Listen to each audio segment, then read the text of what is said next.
c'est ça l'originalité, c'est qu'on trouve très peu de romancières ou de romanciers qui veulent emprunter ce chemin. Est-ce que c'est parce que on se dit le public aurait du mal à suivre ce type de roman? Je ne sais pas. Je ne sais pas. Je ne sais pas, franchement, je voudrais dire quand même deux ou trois choses avant de... Dites-les vite parce que justement on est vers la fin de la mission. Mais vite, tout doucement. Hein. Non, je voulais juste dire d'abord qu'il y avait quand même une logique narrative dans le roman. Oui. Ah oui, il y avait... Voilà, c'est-à-dire que c'est vrai, une fois qu'on s'est rendu compte que c'est des cheveux, on a accepté l'idée que c'est des cheveux qui parlent et que c'est des cheveux qui sont humanisés, qui ont des sentiments, qui sont dotés de paroles, etc. Le reste se tient. C'est-à-dire qu'il y a quand même une intrigue. Ah non, attention. Voilà, ah oui, voilà. Non, c'est pas ce que je voulais dire, c'est quand même tout d'un coup décider que dans son roman, les personnages principaux seraient des cheveux. Voilà, c'est ça qui est étonnant. Évident. C'est vrai, là, on est d'accord, bien sûr. Voilà.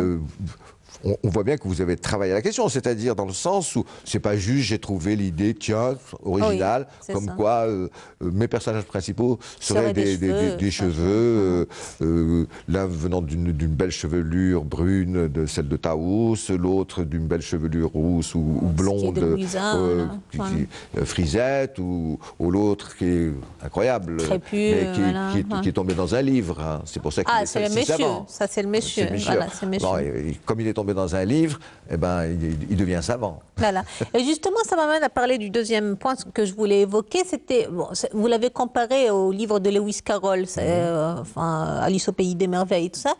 C'est plus à travers le miroir. Hein. À travers le miroir, peut-être. Voilà. Parce qu'il y a quand même un côté réaliste. Il n'y a pas que le côté fantastique. Non, voilà. non. Il y a les cheveux qui font, mais quand même tout ce qu'on décrit, tout le trafic de perruques, les magouilles du politicard, le voile, tout ça, c'est très, ça reflète le fanatisme malheureusement religieux. un pan de notre Ça société. existe, absolument. Donc il y a quand même le côté réaliste. C'est pour ça que je considérais beaucoup plus que c'est un mélange de réalisme et d'absurde ou de fantastique. C'est-à-dire que les deux sont présents, les deux se côtoient. Onirique.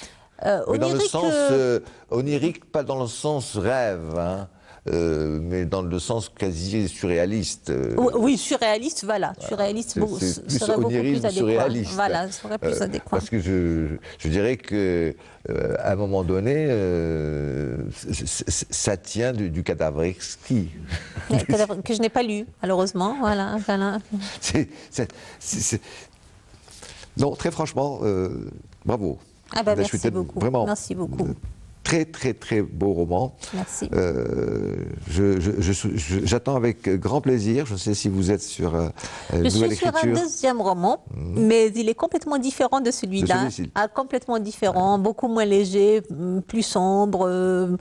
Il y a moins de fantastique. Dites donc, il y a des moments, hein, oui, il y a des moments, c'est sombre. Oui, c'est vrai, il y a des moments. Il n'y a pas de cheveux qui parlent. C'est plus, je vais aller dire, c'est moins fantastique quand même. Mais il pourrait étonner, lui aussi. Hein. Il pourrait étonner de façon complètement différente. Je n'en dirai pas plus, bien sûr, parce qu'il est bien trop tôt. Je ne sais pas si je le terminerai dans une année, parce que voilà, ça prendra du temps, avec toutes les obligations professionnelles qu'il y a.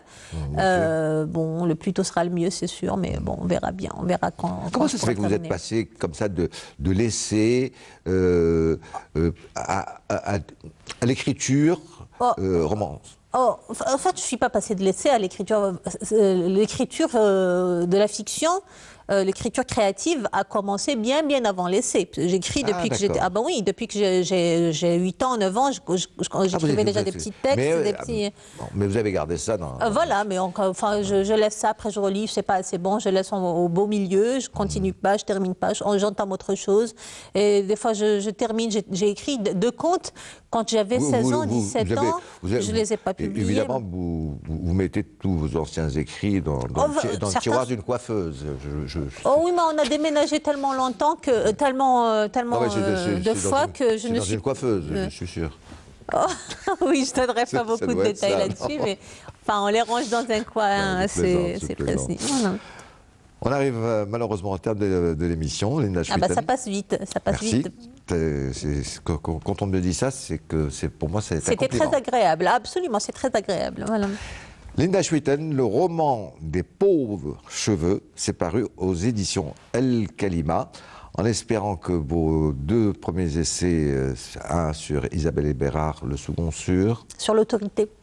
Sur l'autorité, puissent être réédités en Algérie par une maison d'édition algérienne.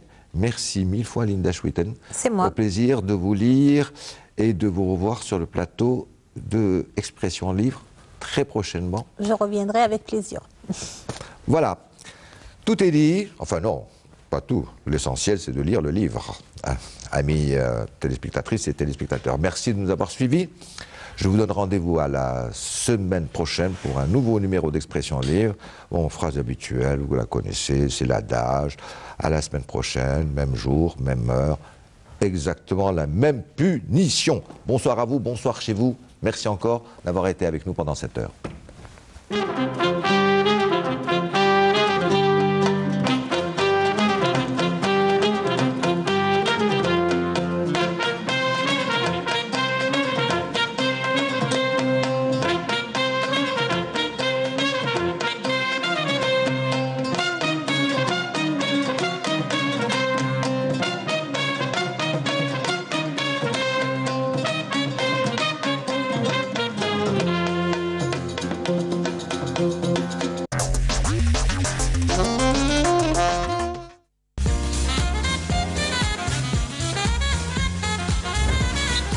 Bienvenue à vous dans un nouveau numéro de Ma Télé à moi, voilà sur Canal Algérie, ravi d'être parmi vous.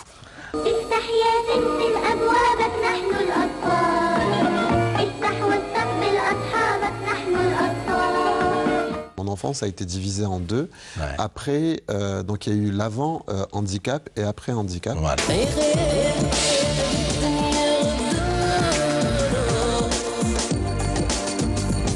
Sans mes parents, je ne suis pas ce que je suis aujourd'hui. Je ne le dis pas suffisamment. Ouais. Je pense qu'ils le savent. Ils savent très bien tous les sacrifices et tous les combats qu'ils ont dû mener pour faire en sorte que j'ai la vie que j'ai aujourd'hui.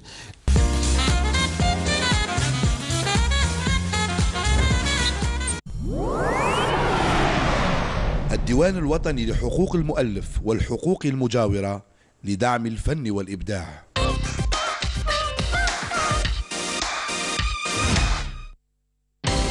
متتبعي ومحبي برنامج ألحان وشباب، للتصويت على مترشحكم المفضل ضمن منافسة الطبعة الثامنة ما عليكم إلا بالتصويت، وذلك بإرسال رقم مترشحكم المفضل عبر الأسمس على الرقم 66025.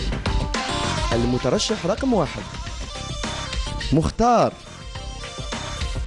المترشح رقم 2 نور الهدى.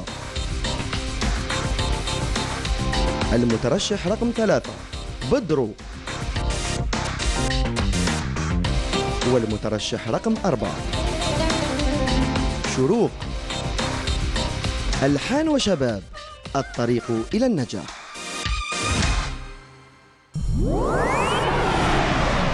الديوان الوطني لحقوق المؤلف والحقوق المجاورة لدعم الفن والإبداع.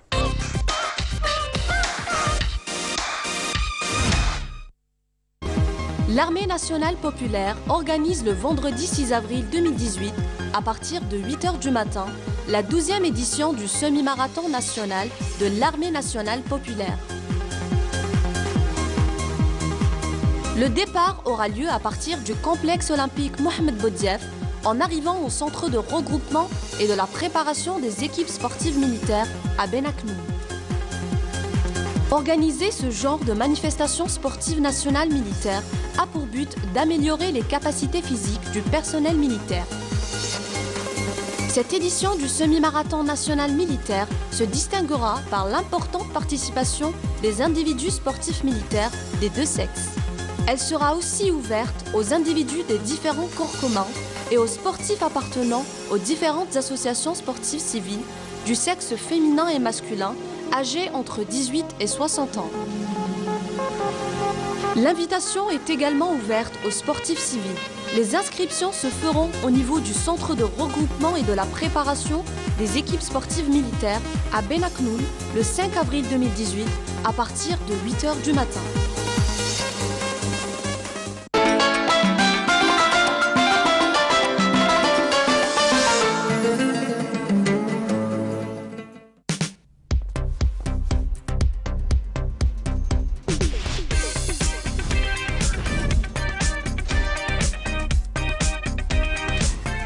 الكل يتكلم عن الهيونداي غراند إيديس الجديدة. هيونداي تضمن كل سيارتها 5 سنوات أو 100,000 كيلومتر. سيما موتورز الموزع الحصري لهيونداي ومصنع TMC في الجزائر.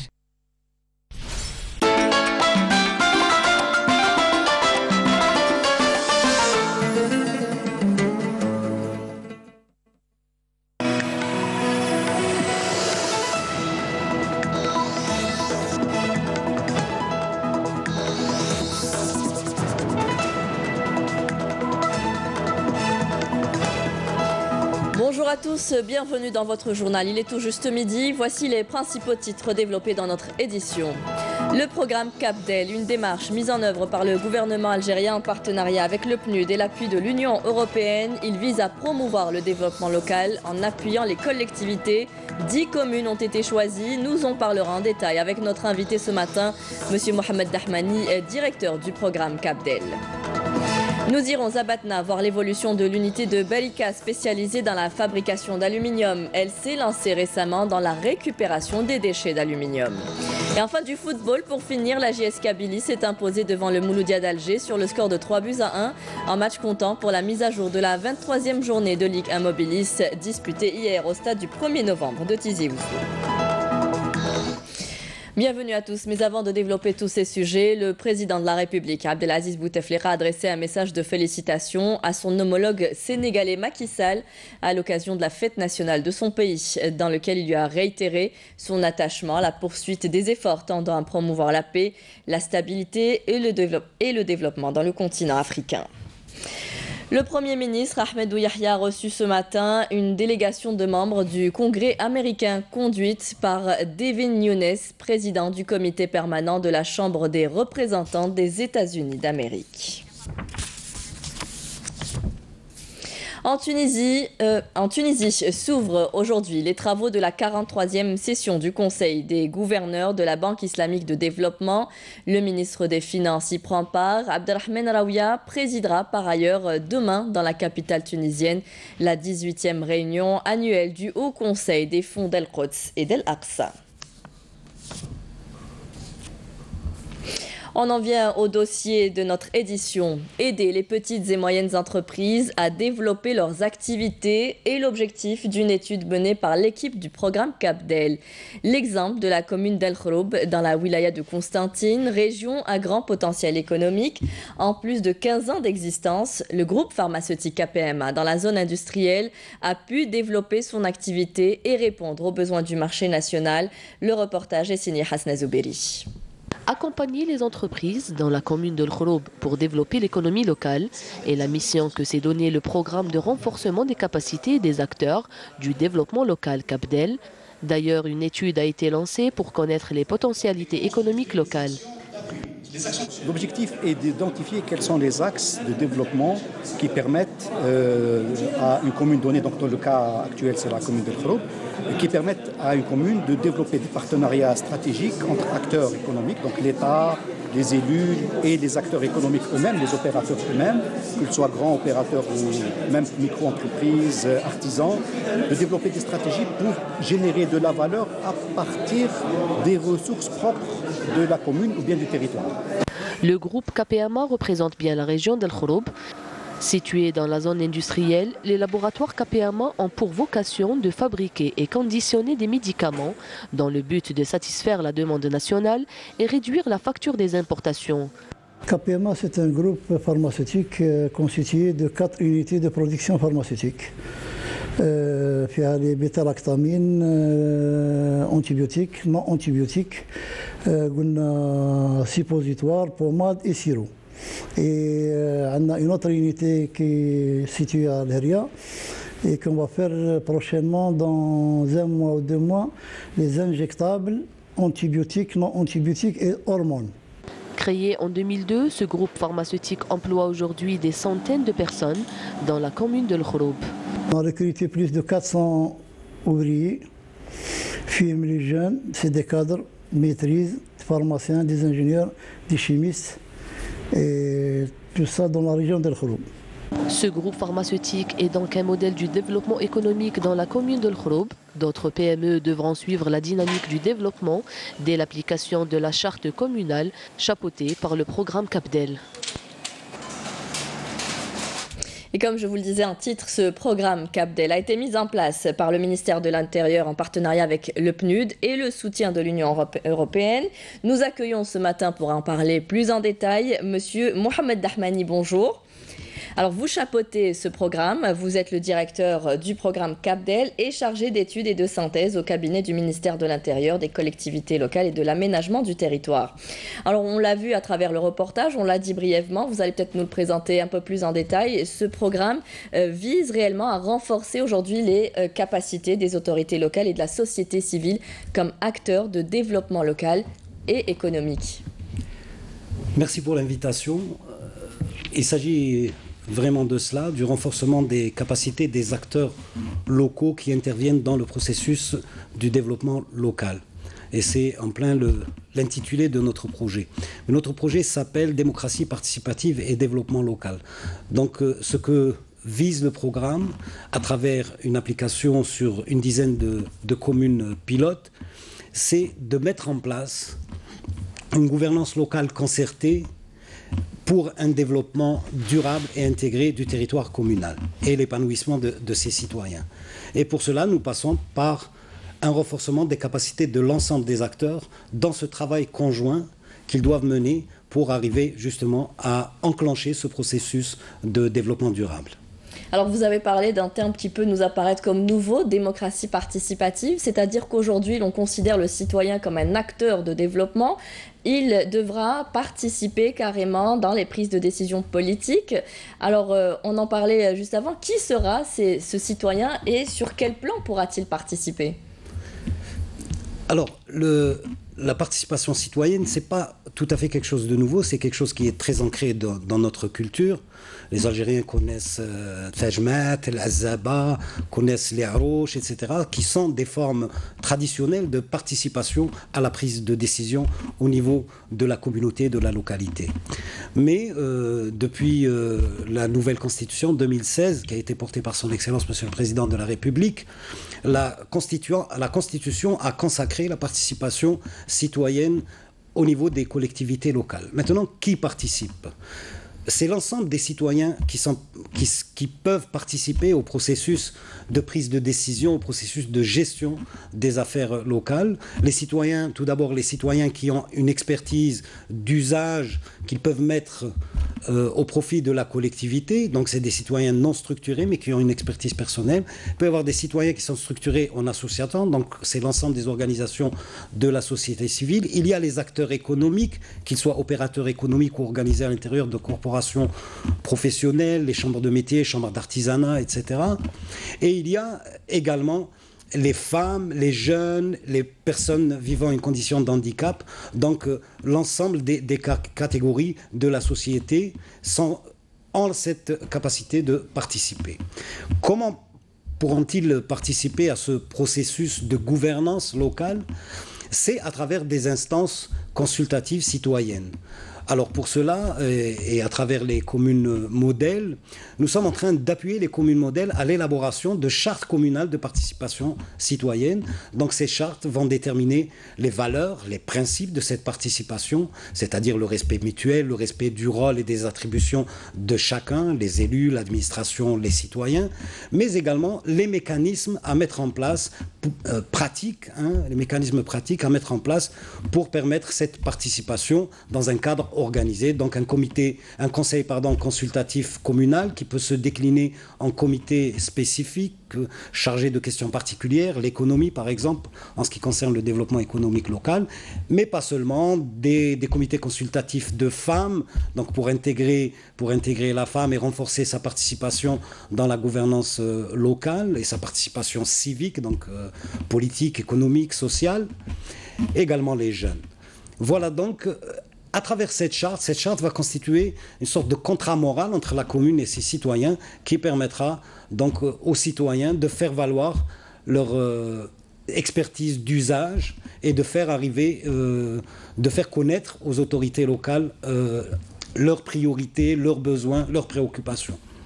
Alors on peut dire que c'est une démarche un peu qui vise à promouvoir les bonnes pratiques pour essayer d'identifier les voies et moyens pour assurer un développement économique, mais pas seulement. Vous allez nous en parler plus en détail. Vous cherchez aussi à améliorer l'efficacité des services locaux pour promouvoir donc ce développement local.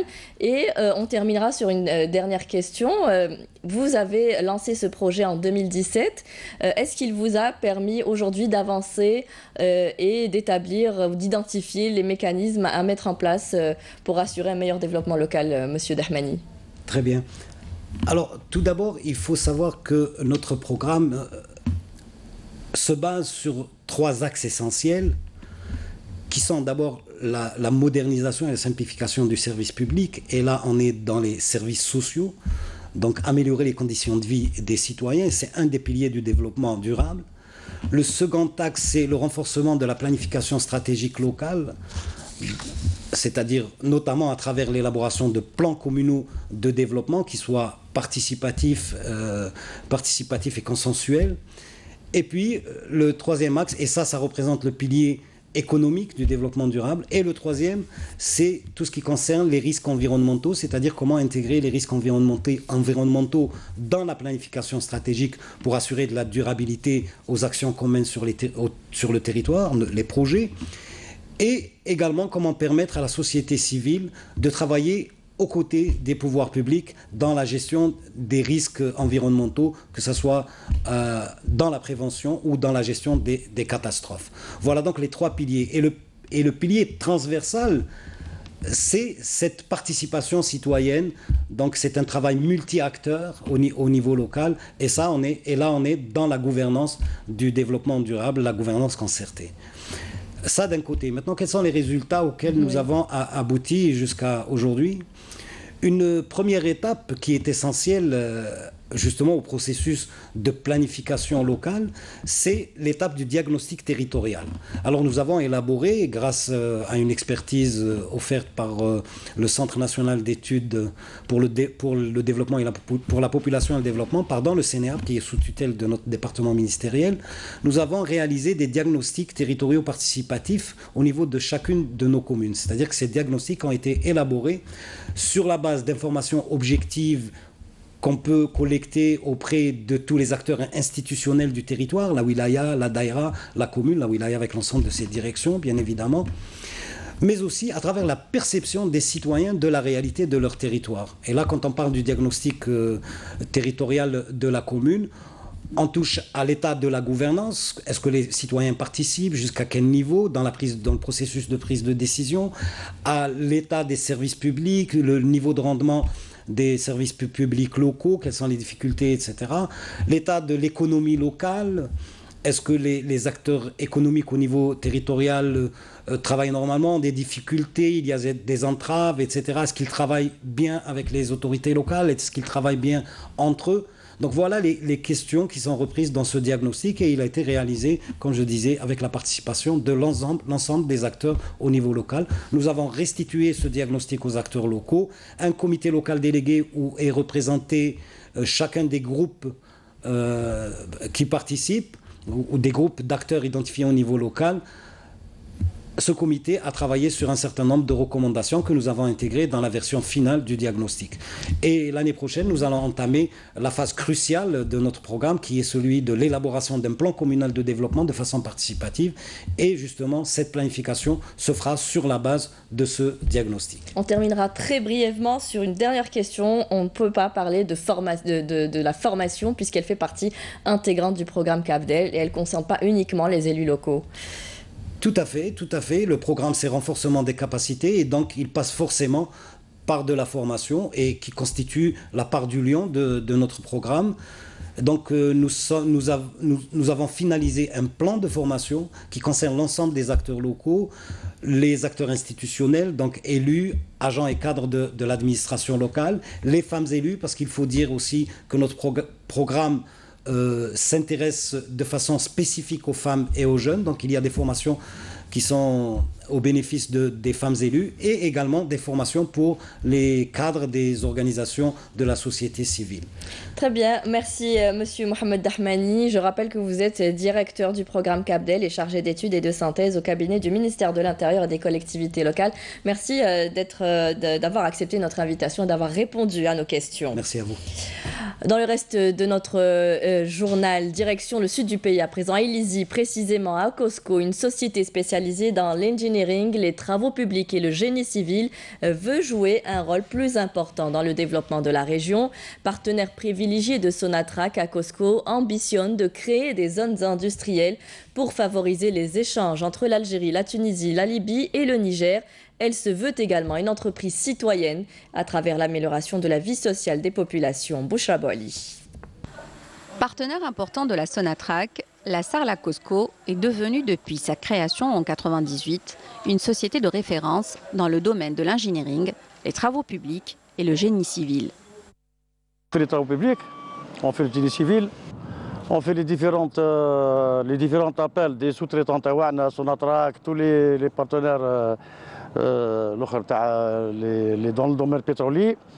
Nous réalisons des travaux un peu spécifiques, c'est-à-dire c'est des bassins d'évaporation qui rentrent dans le cadre de l'environnement. Grâce à des activités diversifiées et une large gamme de services, la société a pu répondre aux besoins de ses partenaires en matière d'ouvrage d'art et d'aménagement d'espaces verts, contribuant ainsi à la création d'emplois. Dans le cadre de l'aménagement des espaces verts dans les bases de vie, on a 3 contrats. Le projet d'Inamenas à Tign-Tourin en partenariat avec Sonatrach, British Petroleum et Statoil. On a également un projet avec Sonatrach à TFT. Cosco est l'un des plus grands employeurs dans la région d'Illizi. On compte 1010 employés répartis sur 40 sites sur Illizi et même à Tamanrasset. Cosco ambitionne par ailleurs de créer de nouvelles zones industrielles dans les régions frontalières pour favoriser le libre-échange. Illizi est la première porte vers l'Afrique, c'est pourquoi nous sommes en phase de lancer un projet très important et prometteur, à savoir la création d'une zone industrielle libre dans la région de Dabdab. Ce sera le point qui permettra à l'Algérie, la Tunisie et la Libye d'augmenter leurs échanges. Une seconde zone est prévue à Djanet et reliera la Libye, le Niger et l'Algérie. Et tout cela pour relancer le développement local. Outre ses activités lucratives, Cosco veut contribuer à l'amélioration de la vie sociale de la région à travers différents projets, comme la création d'un centre d'imagerie médicale à Inamenas, ce qui évitera aux populations locales de parcourir des milliers de kilomètres pour se soigner. En plus de produire de l'aluminium et d'offrir des postes d'emploi, l'unité de Berika de fabrication d'aluminium dans la wilaya de Batna contribue à la préservation de l'environnement. Elle s'est lancée dans la récupération des déchets d'aluminium et recyclage de ce matériau très prisé sur le marché algérien. Menel Boutwaba. Avec une capacité de production qui peut atteindre les 6000 unités par an, cette usine de fabrication d'aluminium implantée à Berika s'est lancée dans la production de ce matériau très prisé pour son aspect fonctionnel et esthétique. Elle aspire aujourd'hui à développer son activité vu la demande croissante pour ce métal très peu coûteux à produire. L'usine offre aussi l'opportunité à beaucoup d'ouvriers et stagiaires de bénéficier d'une formation de qualité et peut-être décrocher un poste d'emploi plus tard. On emploie actuellement 80 personnes et on aspire à atteindre les 120 voire 130 employés. La formation se fait ici au niveau de l'usine. Le stagiaire va travailler et acquérir en même temps de l'expérience dans les différentes phases de production. Dieu merci, j'ai pu décrocher un poste d'emploi ici à raison de 8 heures par jour et je suis assuré, comme tout employé qui se respecte. L'aluminium, métal le plus utilisé après le fer, présente l'avantage de pouvoir être recyclé indéfiniment. L'usine travaille en collaboration avec des sociétés privées pour récupérer les déchets et leur donner une seconde, voire une troisième vie. On essaye de récupérer la matière première en récoltant les déchets et les rebuts d'aluminium issus des menuiseries d'aluminium ou de vieilles bâtisses rénovées. On travaille ce matériau en lui redonnant l'aspect du neuf pour pouvoir le vendre sur le marché et permettre qu'il soit réutilisé.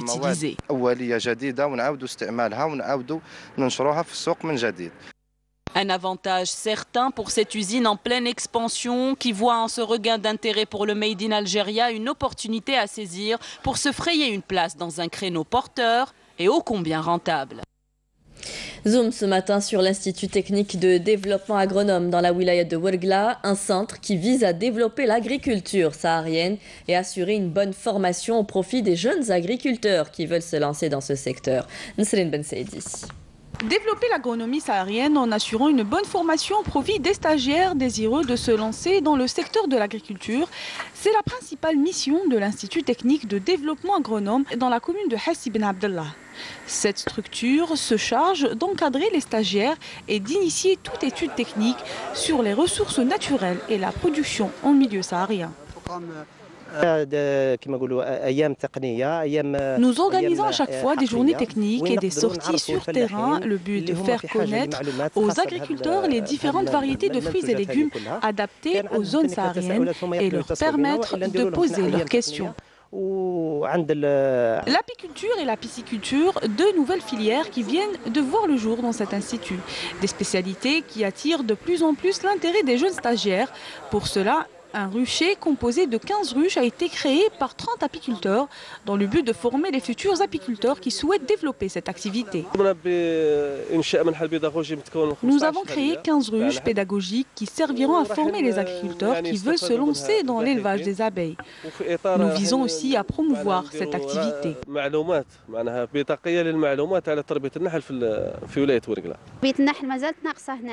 L'apiculture est une activité très rare ici à Ouargla. Par la création de cette nouvelle spécialité, nous voulons promouvoir et développer les capacités des fellahs dans cette filière. Promouvoir l'agriculture saharienne en développant les capacités et les connaissances des agriculteurs par la formation et l'orientation des étudiants figure parmi les principales missions de l'ITDAS. Dans le cadre de la lutte antiterroriste, un terroriste s'est rendu hier aux autorités militaires à Skikda en possession d'un fusil semi-automatique de type Simonov et une quantité de munitions. Il s'agit de Jim Stafadi Abourouaha qui avait rallié les groupes terroristes en 2014, indique un communiqué du ministère de la Défense nationale. Dans le même contexte, des détachements de l'ANP ont découvert et détruit lors d'opérations de fouilles et de ratissage menées à Chlef et à Indefla deux bombes de confection artisanale. Le représentant permanent du Front Polisario auprès de l'ONU, Ahmed Boukhari, est décédé hier soir des suites d'une longue maladie. Le défunt avait rejoint les rangs du Front Polisario dès son jeune âge. Il est connu pour ses compétences diplomatiques et juridiques, notamment au niveau des Nations Unies, où il a accompli sa mission avec patience et persévérance jusqu'au dernier souffle, a précisé le communiqué de la RAST. La présidence sahraoui a décrété un deuil national de 7 jours à partir de ce matin. Les dirigeants russes, iraniens et turcs se réunissent aujourd'hui à Ankara pour un sommet visant à relancer la recherche d'un règlement du conflit en Syrie où les trois pays se sont imposés en maître du jeu. C'est en bref et résumé ce matin par Naïma Haouch. Les dirigeants russes, iraniens et turcs se réunissent à Ankara pour un sommet visant à relancer la recherche d'un règlement du conflit en Syrie où les trois pays se sont imposés en maître du jeu. Moscou et Téhéran, soutien de Damas, et Ankara, soutien des rebelles syriens, sont les parrains du processus d'Astana qui a notamment permis la mise en place de 4 zones d'escalade en Syrie. Mais la quête d'un règlement du conflit syrien qui a fait plus de 350 000 morts depuis 2011 patine, notamment du fait des intérêts contradictoires de Moscou, Ankara et Téhéran, et sur le sort du président syrien Bachar el-Assad. Selon une nouvelle étude de l'ONU publiée hier, le peuple palestinien s'est appauvri et se trouve de plus en plus privé de son droit au développement après un demi-siècle d'occupation et d'appropriation de ses terres et de ses ressources par Israël. Pékin annonce l'imposition prochaine d'une taxe de 25% sur le soja, les voitures, les petits avions et d'autres produits importés des États-Unis. Une mesure de rétorsion après l'annonce par Washington de nouveaux droits de douane sur les importations chinoises. Ainsi, 106 familles de produits seront visées, représentant un montant de près de 50 milliards de dollars d'importation par an. Le siège de YouTube visé par des tirs. Une femme a blessé par balle 3 personnes, dont une très grièvement près de San Francisco, semant ainsi la panique parmi les salariés. L'assaillante s'est donné la mort par la suite. Selon le San Francisco Chronicle, elle était furieuse contre YouTube, qu'elle accusait sur son propre site internet de censurer ses vidéos qui montraient des animaux maltraités. La police a indiqué qu'une enquête est en cours pour connaître ses motivations. Et on terminera avec du sport, football. La JS Kabylie s'est imposée devant le Mouloudia d'Alger sur le score de 3-1 en match comptant pour la mise à jour de la 23e journée de Ligue 1 Mobilis disputée hier au stade du 1er novembre. La rencontre, disputée devant un public nombreux, a été marquée par l'expulsion du gardien international Fouzi Chouchi à la 55e minute. Cette victoire permet à la JS Kabylie de sortir de la zone de relégation, se hissant à la 11e place du classement avec un total de 26 points en compagnie de l'OM Médéa et de conserver du coup ses chances dans l'optique du maintien en Ligue 1 Mobilis.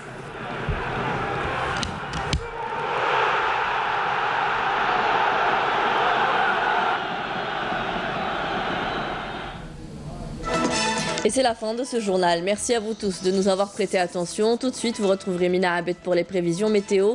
Rendez-vous ce soir avec Nadia Medessi pour le journal de 19h. Très bonne journée à tous. Au revoir.